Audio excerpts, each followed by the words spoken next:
23 აპრილი წიგნისა და საავტორო უფლებების დაცვის საერთაშორისო დღეა. ამ თარიღთან დაკავშირებით თბილისის სახელმწიფო უნივერსიტეტის პირველი კორპუსის ეზოში სხვადასხვა გამომცემლობების წიგნების გაყიდვა მიმდინარეობს.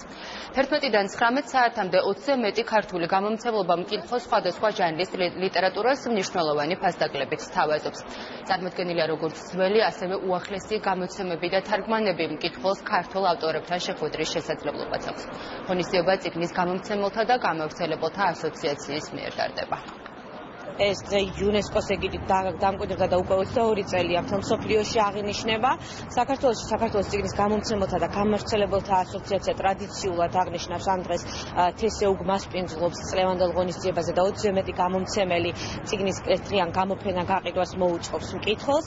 ასევე დაგეგმილია ღონისძიებები დილის 11-დან საღამოს 7 საათის ჩათვლით და ველოდებით მკითხველს. ასოციაცია უერთდება დღევანდელ დღეს უმნიშვნელოვანესი თარიღია მსოფლიო მასშტაბით, რადგან სწორედ წიგნის ავტორთა და გამომცემელთა მიერ დაიწყო რამდენიმე საუკუნის უკან საავტორო უფლებების დაცვაზე ზრუნვა. მსოფლიოში ეს დღე დაწესდა და ჩვენ გსურს, რომ დღეს კიდევ ერთხელ მივაწოდოთ საზოგადოებას ინფორმაცია საავტორო უფლებების მნიშვნელობის შესახებ.